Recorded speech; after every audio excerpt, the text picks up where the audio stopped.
Doctor గారు అయితే అప్పుడు న్యూరో సర్జన్ అంటే ఏంటి? ఇప్పుడున్న అత్యాధునిక పరికరాలు సిటీ లేదు లేదా ఎంఆర్ఐ లేదు. ఇలాంటి పరికరాలు లేనప్పుడు అవును. సో అప్పుడు మా బ్రెయిన్‌ను ఓపెన్ చేసేది. రికవరీ శాతం తక్కువ ఉండేది. సో ఓ రకంగా సక్సెస్ ఎక్కువ లేని విభాగం అంటే న్యూరో సర్జనే. అవునండి. సో మరి అలాంటి విభాగాన్ని తీసుకున్న తర్వాత సో మీకు అంటే ప్రారంభంలో ఏమనిపించింది? సో గత 4 దశాబ్దాలుగా మీరు చూస్తూ వస్తున్నారు న్యూరో సర్జరీ విభాగాన్ని. సో ఎట్లా ఎవాల్వ్ అయ్యి వస్తూ వచ్చింది? సో ఇది తీసుకోవడం పట్ల మీరు ఎప్పుడైనా రిగ్రెట్ అయ్యారా? సో మీ అనుభవం ఏంటి? రిగ్రెట్ అన్నది లేదండి. ఓకే. ఎందుకంటే ఈ రోజు నా మీ ఎదురుగా ఉండి మీరు ఇంటర్వ్యూ చేస్తున్నారంటే న్యూరో సర్జరీ విభాగం నాకు ఇచ్చిన భిక్ష. అదే కాకుండా గుర్తింపు అన్నది ఏదైతే వచ్చిందో డాక్టర్ రంగనాథన్ న్యూరో సర్జన్గా అని. ఎందుకంటే ఒక విధంగా న్యూరో సర్జరీ ఎయిమ్స్లో రావడం సీటు అదృష్టం. ఎందుకు అంటే మేము చేరేసరికి పరిస్థితులు అప్పుడే న్యూరో సర్జరీలో మార్పులు మొదలైనవి. పెను మార్పులు. ముఖ్యమైన మార్పు ఏంటంటే సిటీ స్కాన్. సిటీ స్కాన్ ప్రపంచంలో 1976లో స్థాపితమైతే ఎయిమ్స్ ఢిల్లీలో 78లో వచ్చింది. భారతదేశంలోనే మొట్టమొదటి చోట. సిటీ స్కాన్ గురించి ఎందుకు చెప్తున్నానంటే ఈ సిటీ స్కాన్ ఎక్కడో ఇంగ్లాండ్లో అమెరికాలో కాదండి. అందరూ ఇలాంటి పరిశోధనలు అమెరికాలో వస్తాయని. సర్ప్రైజింగ్గా ఏమిటంటే ఇది ఇంగ్లాండ్లో జరిగింది. ఎట్లా ఆవిష్కరణ విచిత్రంగా జరిగినట్టుంది కదా సార్? చాలా విచిత్రం అది. ఆయన నిజంగా ఏమిటంటే is not a doctor, is not an engineer also, qualified engineer కూడా కాదు. హౌన్స్ఫీల్డ్ అని. ఈ హౌన్స్ఫీల్డ్ గారు ఒక ఎలక్ట్రానిక్స్ మ్యూజికల్స్ ఇండస్ట్రీస్ అని ఒక కంపెనీలో పనిచేసేవాడండి. ఓకే. ఎందుకు ఆ 3D ఇమేజెస్ని అంటే ఒక ఇమేజ్ని 3 డైరెక్షన్లో చూడడం అనేది ఆయనకి ఆ విజన్ వచ్చింది. వచ్చి ఇంకా ఫిజిసిస్టు ఈయన కలిసి దానికి ఇంకా పనిచేయడం కొన్నాళ్ళ తర్వాత ఈ సిటీ స్కాన్ ఆవిష్కరణ జరిగింది. ఇప్పుడు సిటీ స్కాన్ ఆవిష్కరణ అయితే జరిగింది. పేషెంట్లు కావాలిగా. ఎవరు నమ్ముతారు పేషెంట్లు? కొత్తగా ఎక్స్పెరిమెంటల్ స్టేజ్. ఎవరో ఒక మధ్య వయసు స్త్రీకి ఏదో బ్రెయిన్లో ఇబ్బంది వచ్చిన న్యూరాలజిస్టు డౌట్ పెడితే దానికి సిటీ స్కాన్ చేద్దామని ప్రయోగాత్మకంగా పిలిచారు. నిజంగా ఆమెకు ఓర్పు పరీక్ష పెట్టారు వీళ్ళు. డయాగ్నోసిస్ మాట దేవుడు అరిగి. ఎందుకు?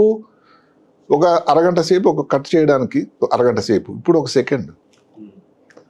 దాన్ని మళ్ళీ డెవలప్మెంట్ చేయడానికి సిటీలో ఏదో భాగంకి వెళ్ళడం.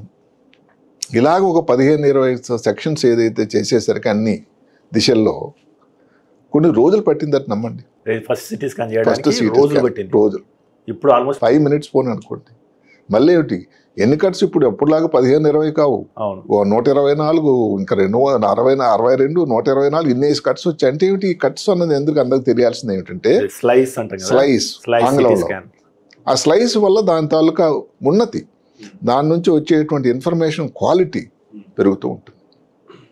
మరి ఇది వీళ్ళు చేయలేని పరిస్థితి కాబట్టి ఒక జేమ్స్ అని ఒక ఆయన్ని రేడియాలజిస్ట్ని కూడా వీళ్ళిద్దరూ కలిపి వేసుకున్నారు. ఏదైతే మేము నోబెల్ ప్రైజ్ వచ్చిందో హౌన్స్ఫీల్డ్ గారు వచ్చింది, కానీ ఈ డాక్టర్ గారికి రాలేదు. మళ్ళీ హౌన్స్ఫీల్డ్ గారు డాక్టర్ కాదు ఇంజనీర్ కాదు అనుకున్నా వచ్చిన నోబెల్ ప్రైజు మెడిసిన్లో వచ్చింది. ఈజ్ నాట్ ఏ డాక్టర్ దో. అయితే ప్రపంచం అంతటా కూడా ఏదైతే విప్లవాత్మకమైనటువంటి పరిశోధనకు ఇచ్చినటువంటి ఆ జేజేలు పలకడం అనేది దానికి నిదర్శనం. అది మేము నేను 82లో చేరాను ఎయిమ్స్ ఢిల్లీలో. అంటే మీరు 78లో వచ్చిందన్నారు కదా సార్ మిషన్. సో అది ఎంతసేపు చేసేది అప్పుడు? అప్పటికి దగ్గర ఒక 20 నిమిషాలు అరగంట సేపు పట్టేది టోటల్ ఒక టెస్ట్. Slow machine. అప్పుడు ఈఎంఐ కంపెనీ నుంచి ఎలక్ట్రానిక్స్ మ్యూజికల్ ఇండస్ట్రీస్ నుంచి ఏదైతే ఉందో అదే కంపెనీ మెషిన్ ఉండేది. ఇంకా ఆ తర్వాత ఇంకా సీమెన్స్, విప్రో. అప్పుడు ఎంత 16 ఇన్ని ఉండేది. అంటే ఫిల్మ్ వచ్చింది అంటే అందులో అదే గగనం. ఎందుకంటే మనకు చూడగానే తెలిసిపోయేది. ఎంత సింపుల్ అండి.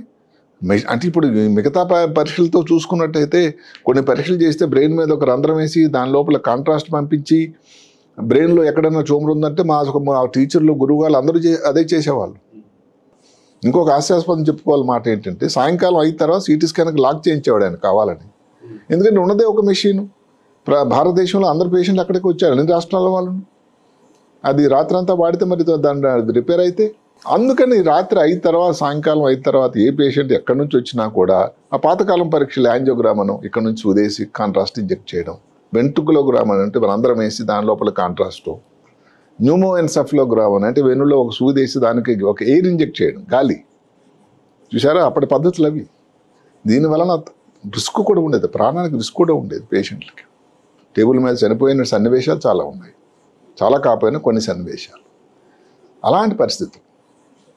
ఆ తర్వాత ఇంకా నా కళ్ళ ఎదురుగానే ఇంకా 2 మెషిన్లు ఎంఆర్ఐలు కొత్త వచ్చాయి. సీమెన్ కంపెనీ అని వచ్చింది, చాలా ప్రశస్తమైన జర్మన్ కంపెనీ. ఇప్పుడు కూడా అదే ఉన్నట్టున్నాయి. ఇంకా ఉన్నాయి, ఇంకా సీమెన్స్ అని, ఫిలిప్స్ అని, లేకపోతే విప్రో జీ అని, ఇంకా చాలా వచ్చాయి, తోషిబా అని చాలా వచ్చాయి. అప్పటిలో మాత్రం ఈఎంఐ.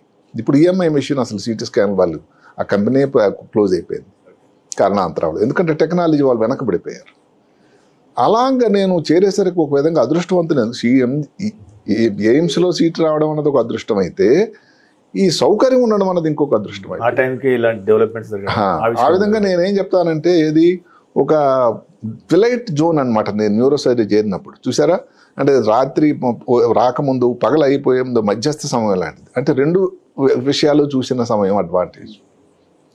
సో యాంజియోగ్రామ్, వెంట్రుకులోగ్రామ్, న్యూఎన్సెఫలోగ్రామ్ చూసాం, సిటీ స్కాన్ కూడా తర్వాత చూసాం. ఆ తర్వాత ఇంకా మారిపోయింది, ఇంక అంతే. బ్రెయిన్ ట్యూమర్ కానీ డయాగ్నోస్ చేస్తే తలనొప్పి వచ్చింది, వాంతులు వచ్చాయి, ఫిట్స్ వచ్చాయి, కాలు చేయి పని చేయటం లేదు, కంటిలో చూపు తేడా ఉంది, చెవులో వినబడటం లేదు, ముందు మాదిరి యాక్టివ్ లేరు, యూరిన్ మూత్రం కంట్రోల్ లేదు. సరిపోయింది కదా లక్షణాలు, బ్రెయిన్ ట్యూమరా డౌట్. దానికి సిటీ స్కాన్ అంటే ఎన్ని సెకండ్లు, ఒక 5 నిమిషాలు ట్యూమర్ ఉందా లేదా, ఇంకేమైనా ఇన్ఫెక్షనా, బ్రెయిన్లో వాటర్ కానీ చేరిందా, ట్యూమర్ ఉండేటట్టయితే మెలిగ్నెంటా, క్యాన్సరా, లేకపోతే బ్రెయిన్ ట్యూమర్ అసలు క్యాన్సర్ కాదా, ఆపరేషన్ చేయాలా లేదా మందుల ద్వారా ప్రయత్నించా. ఇన్ని విషయాలు, వివరాలు కొన్ని నిమిషాల్లో మన చేతిలో ఉన్నాయంటే పేషెంట్లకు ఎంత ఉపయోగం అండి. దానివల్ల పేషెంట్లకి ఈరోజు ఖర్చు అన్నది ఎవరికి కూడా పెద్ద ప్రాతిపదిక కాదండి. సరే, దానికి కొంతవరకు భారతదేశం తాలూకు ఆర్థిక ప్రగతి, పురోగతి కూడా దానికి దోహదకారైంది. మీరు తీసుకునే అదే మందులు, అదే నాణ్యమైన మందులు, కానీ సగం ధరకే. అవును, మెడ్ ప్లస్ బ్రాండ్స్ పై 50 to 80% తగ్గింపు.